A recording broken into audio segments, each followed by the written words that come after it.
ಮನುಷ್ಯ ಮನಸ್ಸು ಇರೋದ್ರಿಂದನೇ ಮನುಷ್ಯ ಮನಸ್ಸನ್ನ ಹತೋಟಿನಲ್ಲಿ ಇಟ್ಕೊಳ್ಳೋದೇ ಒಂದು ದೊಡ್ಡ ಸಾಹಸ.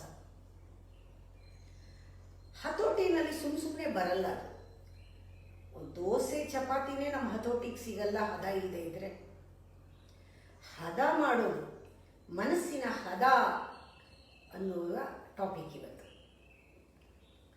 ನಾವಿರೋ ಜಗತ್ತು ಎಷ್ಟು ಬ್ಯೂಟಿಫುಲ್ ಆಗಿದೆ, ಏನೇನು ವಸ್ತುಗಳಿದೆ, ಎಷ್ಟು ವಿಷಯಗಳು ತಿಳ್ಕೋಬೋದು, ಏನೇನು ವಿಚಾರಗಳನ್ನು ತಿಳ್ಕೋಬೋದು, ಎಂತೆಂಥ ವ್ಯಕ್ತಿಗಳಿದ್ದಾರೆ, ಎಂತೆಂಥ ವಸ್ತುಗಳಿವೆ.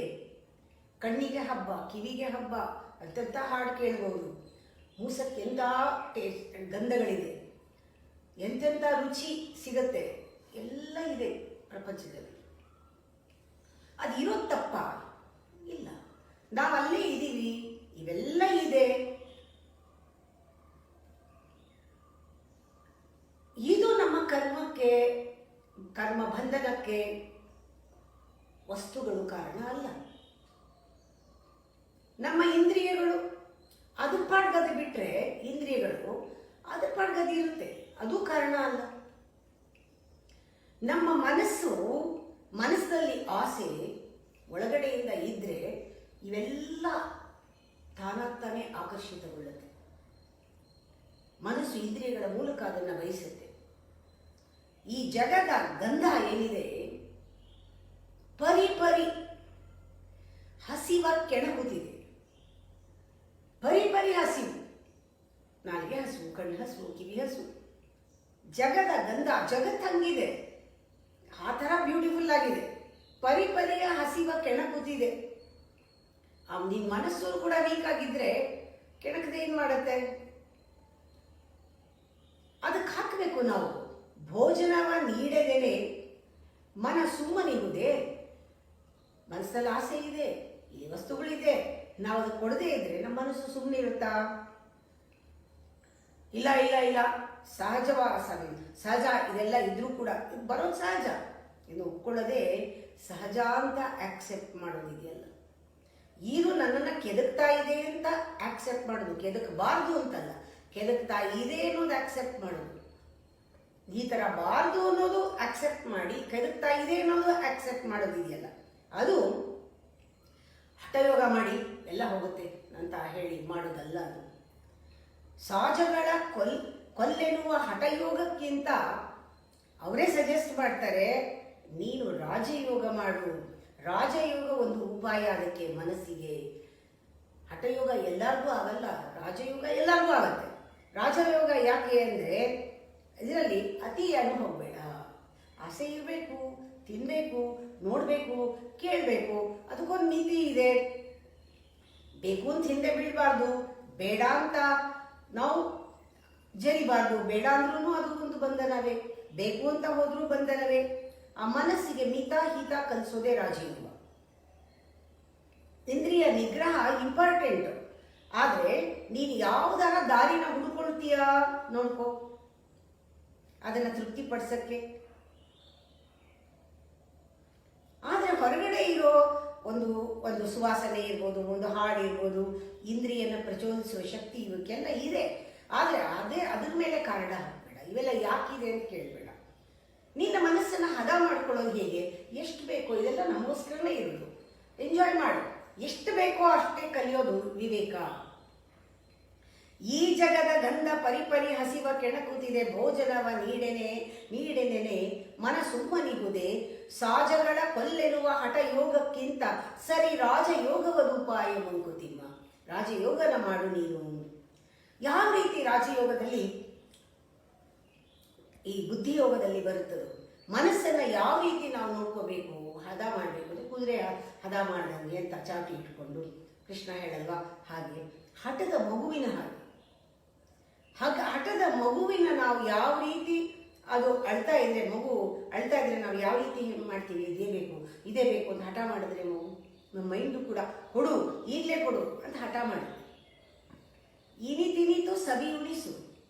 ಮಕ್ಕಳಿಗೆ ಏನು ಮಾಡ್ತೀವಿ, ಹಠ ಮಾಡಿದ್ರೆ ಕೊಟ್ಬಿಟ್ಟು ಅದನ್ನು ಮುಚ್ಚಿಡ್ತೀವಿ. ಸ್ವಲ್ಪ ತಿನ್ನಿಸ್ಬಿಟ್ಟು ಕಾಗೆ ಹುಷ್ ಅಂತೀವಿ. ಇದೆಲ್ಲನೂ ಮಕ್ಕಳನ್ನ ಆಟ ಆಡಿಸೋದು, ಆಟ ಆಡಿಸ್ತಾ ಸರಿ ಕಥೆಗಳನ್ನು ಹೇಳ್ಕೊಂಡು ಅದನ್ನ ಸುಮ್ಮನೆ ಅದನ್ನ ಆ ಥರ ಮಾಡದೆ ಸುಮ್ಮನೆ ಅದು ಕೇಳತ್ತಾ ನಮ್ಮ ಮಾತು ಬರೀ ಕೂಗ್ತಾ ಇದ್ರೆ ಅದ್ರ ಮೇಲೆ ಹೊಡೆಯೋದು ಬಡಿಯೋದು ಮಾಡಿ ಕಿವಿ ಹಿಂಡೋದು ಪನಿಷ್ಮೆಂಟ್ ಕೊಡೋದು ಮಾಡೋ ಬದಲು ಸ್ವಲ್ಪ ಕೊಡು ತಿನ್ನಲಿ, ಆಮೇಲೆ ಅದನ್ನು ಮುಚ್ಚಿಡು.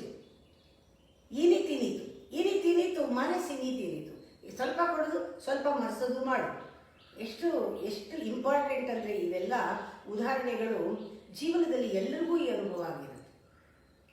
ಆ ರೀತಿ ಮಕ್ಕಳನ್ನ ನೋಡ್ಕೊಳ್ಳೋ ಯಾರು ಬರುತ್ತೆ ಅವರು ಮನಸ್ಸನ್ನು ಕೂಡ ಆಳ್ತಾರೆ. ಹಾಗೇನೆ ಮನವನ್ನಾಳುವುದು ಹಠದ ಮಗುವನ ಆಳುವ ನಯದೆ, ಇನಿತಿನಿತು ಸವಿಯುಣಿಸು ಸವಿ ಕತೆಗಳಿಂದೆ ಅನುಕೂಲಿಸದನು ಬರಿಯ ಕೂಗು ಬಡಿತಗಳಿನದು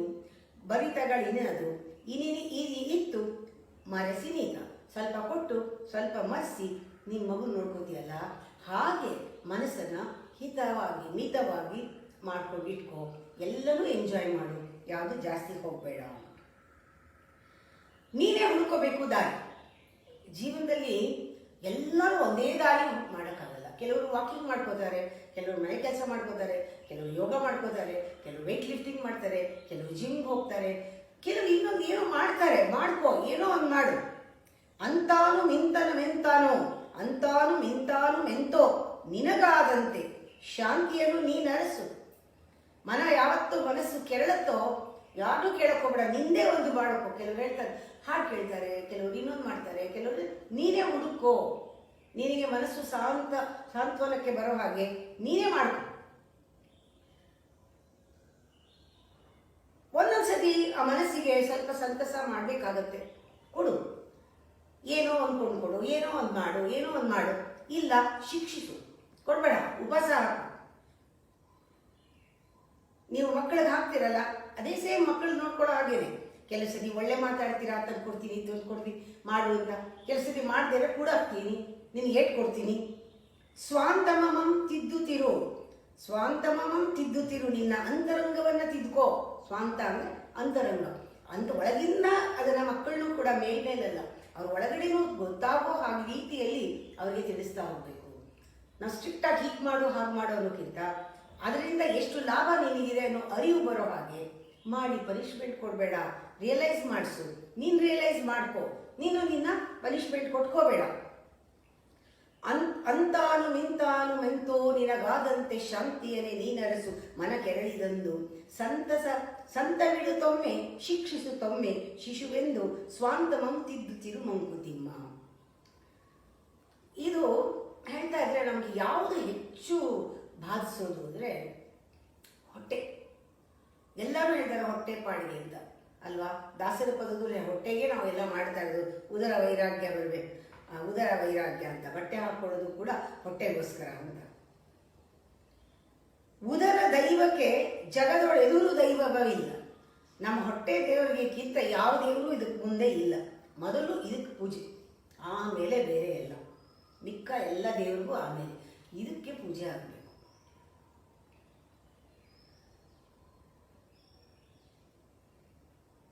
ಅದನ್ನು ಆಧರಿಸಬೇಕು ನಾವು. ಮದಿಸುವುದು ಆಧರಿಸಿ, ಅದು ಚೆನ್ನಾಗಿ ಪುಷ್ಟವಾಗಿ ಬೆಳೆಯುತ್ತೆ.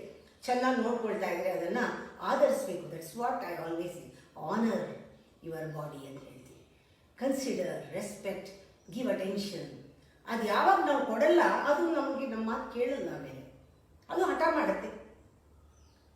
ಆಮೇಲೆ ನಾವೇನಾದ್ರು ನಿರಾಕರಿಸ್ಬಿಟ್ರೆ ಅದು ಕುದಿಯೋಕ್ಕೆ ಶುರು ಆಗುತ್ತೆ. ಹದ ಎಲ್ಲೋಯ್ತು, ಹದ ಕಳ್ಕೊಂಡ್ವಿ. ಹದದೊಳು ಇರಿಸು, ಎಂತೋ ಹೇಗೋ ಮಾಡು, ಹದದಲ್ಲಿ ಇರಿಸು ಅಷ್ಟೇನೆ. ನಾವು ಕೊಡದೇ ಇದ್ರೆ ಅದು ಬೈಯತ್ತೆ, ಕೋಪ ಮಾಡ್ಕೊಳತ್ತೆ ನಮ್ಮ ಮೇಲೆ ಅಲ್ವಾ. ಉದರ ದೈವಕ್ಕೆ ಜಗದೊಳೆದುರು ದೈವವೆಲ್ಲಿ ಮೊದಲದರ ಪೂಜೆ ಮಿಕ್ಕವೆಲ್ಲವದರಿಂದ ಮದಿಸುವುದು ಆಧರಿಸಿ ಕುದಿಯುವುದು ನಿರಾಕರಿಸಿ ಹದದೊಳಿರಿಸುವಂತೆಂಥದು ಹದದೊಳಿರಿಸು ಉದೆಂತೋ ಮಂಕುತಿಮ್ಮ. ಇದನ್ನು ಹದದಲ್ಲಿ ಇರೋದು ಹೇಗೆ ನೋಡ್ಕೋ.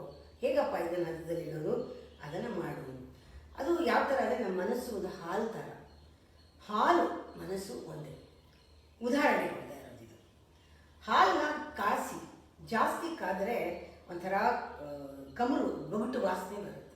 ಸ್ವಲ್ಪ ಹೆಚ್ಚು ಕಾದ್ರೂ ಆ ಹಾಲನ್ನ ಕುಡಿಯೋಕ್ಕಾಗಲ್ಲ. ಕಡಿಮೆ ಕಾದಿದ್ರೆ ಹಾಲು ಹಸಿನಾಥ ಅಂತಾರೆ, ಹಸಿನಾಥ. ಅದು ಸರಿಯಾಗಿ ಹದ ಇಟ್ಕೊಳ್ದೇ ಇದ್ರೆ ಆ ಹಾಲು ಒಡೆಯುತ್ತೆ.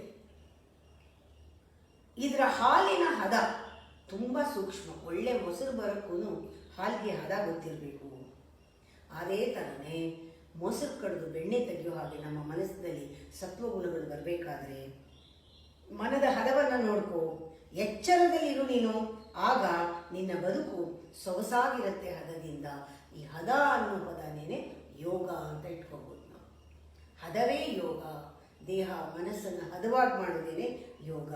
ಕುದಿ ಹೆಚ್ಚೆ ಬೆಗಟು, ಕಡಿಮೆ ಇರೆ ಹಸಿನಾಟ, ಕದಲದೊಡೆಯುವುದು ಹಾಲು, ಸೂಕ್ಷ್ಮವದರ ಹದ, ಅದರ ಒಲೆ ಮನದ ಹದ. ಆ ರೀತಿ ಮನದ ಹದ ಅದನೆಚ್ಚರದಿ ನೋಡು, ಬದುಕು ಸೊಗ ಹದದಿಂದ ಮಂಕುತಿಮ್ಮ.